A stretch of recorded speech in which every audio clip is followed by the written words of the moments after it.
America और Iran ने शुक्रवार रात एक दूसरे के बुनियादी ढांचे और सैन्य ठिकानों पर हमले किए हैं। अमेरिकी सेंट्रल कमांड ने शनिवार तड़के बताया कि लगातार 7वीं रात किए गए हमलों में निगरानी site, military, logistic, underground arm storage facility को निशाना बनाया गया है। हालांकि ईरान के जवाबी हमले में कई अमेरिकी सैनिक जख्मी हुए हैं। ताजा हालात क्या है? नमस्कार, मैं हूं आपके साथ ममता तिवारी और आप देख रहे हैं न्यूज 18 का डिजिटल प्लेटफॉर्म। सीबीएस न्यूज को कई अमेरिकी अधिकारियों ने बताया कि इस हफ्ते ईरान ने जॉर्डन में कम से कम 2 सैन्य ठिकानों पर हमला किया, जिसमें कई अमेरिकी सैनिक घायल हो गए। हालांकि घायल अमेरिकी सैनिक डिटेल अभी तक नहीं आई है। ईरान के रेवोल्यूशनरी गार्ड्स ने शुक्रवार को दावा किया उन्होंने मध्य पूर्व में अमेरिकी सैन्य ठिकानों पर नए सिरे से हमले किए। IRGC ने सीरिया, कुवैत, ओमान, बहरीन और जॉर्डन में मौजूद ठिकानों पर हमले का दावा किया। अमेरिकी अधिकारियों ने नाम न बताने की शर्त पर बताया है कि अमेरिकी सेना द्वारा इस्तेमाल किए जाने वाले कम से कम 2 जॉर्डन के ठिकानों पर हुए हमले में कई अमेरिकी सैनिक घायल हुए हैं। किसी अमेरिकी या जॉर्डन के सैनिक की मौत की खबर नहीं है। घायल सैनिकों की संख्या और उनकी चोटों की गंभीरता के बारे में अभी साफ जानकारी नहीं है।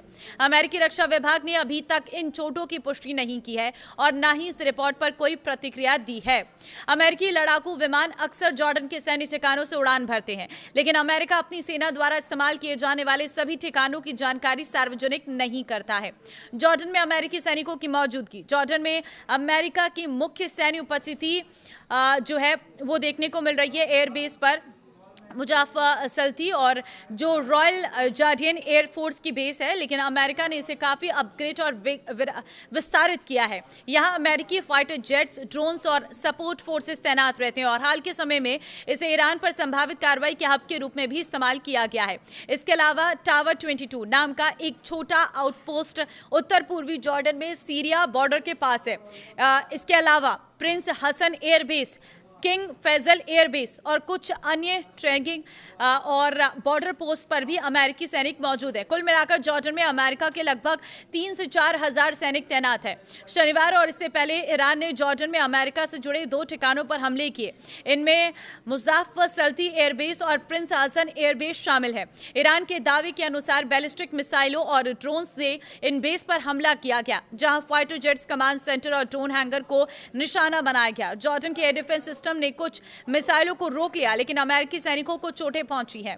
ईरान का दावा है कि उसने कुवैत में कैंप अल उदेरी और अली अल सलेम एयरबेस, जॉर्डन में अल अजराक एयरबेस और बहरीन में शेख ईसा एयरबेस पर मौजूद अमेरिकी सैन्य ठिकानों को निशाना बनाया है। ईरान के अनुसार इन हमलों में गोला बारूद के गोदाम, विमानों के शेल्टर, ईंधन भंडारण की जगह, मुख्यालय की इमारतें और रणनीतिक पुलों को निशाना बनाया गया। जॉर्डन स्थित अमेरिका का ये बेस IRGC ने अलग से दावा किया है कि ईरान की बैलिस्टिक मिसाइलों ने जॉर्डन के सॉल्टी एयरबेस पर तैनात अमेरिकी फाइटर जहाज़ों को निशाना बनाया। ओपन सोर्स इंटेलिजेंस अकाउंट्स के जारी फुटेज में दिख रहा है कि जैसे ही मिसाइल बेस के पास पहुंचती हैं, कई MIM 104 पेट्रियट इंटरसेप्टर लॉन्च किए जाते हैं और इसके बाद कम से कम 2 बार टकराने जैसी घटनाएं होती हैं। यानी कि पेट्रियट इंटरसेप्टर ईरान की सभी मिसाइलों को रोकने के तेहरान ने दावा किया है। उसके जवाबी हमलों में अमेरिकी सैन्य हताहत हुए हैं। शुक्रवार को IRGC ने कहा कि उसने जॉर्डन में अमेरिकी फाइटर जेट्स और हवा में ईंधन भरने वाले विमानों के साथ साथ कुवैत में अमेरिकी फोर्स और हिमार्स लॉन्चर को निशाना बनाया है, जिससे काफी संख्या में सैनिक हताहत हुए हैं और नुकसान पहुंचा। इस बीच जॉर्डन की सेना ने शनिवार को बताया कि उसने ईरान की 100 मिसाइलों को मार गिराया है और इससे में कोई हताहत नहीं हुआ है, न ही कोई नुकसान पहुंचा है। सेना ने एक बयान में कहा है कि एयर डिफेंस सिस्टम ने ईरान के 10 मिसाइलों को रोका जो जॉर्डन के हवाई क्षेत्र में घुस आई थी और देश के इलाकों को निशाना बना रही थी। इन्हें रोककर मार गिराया गया। ईरान के 46 लोग ताजा हमले में मारे हैं। ईरान के अधिकारियों ने बताया कि हाल ही में हुए अमेरिकी हमलों में कम से कम 46 लोग मारे गए हैं और 400 से अधिक घायल हैं।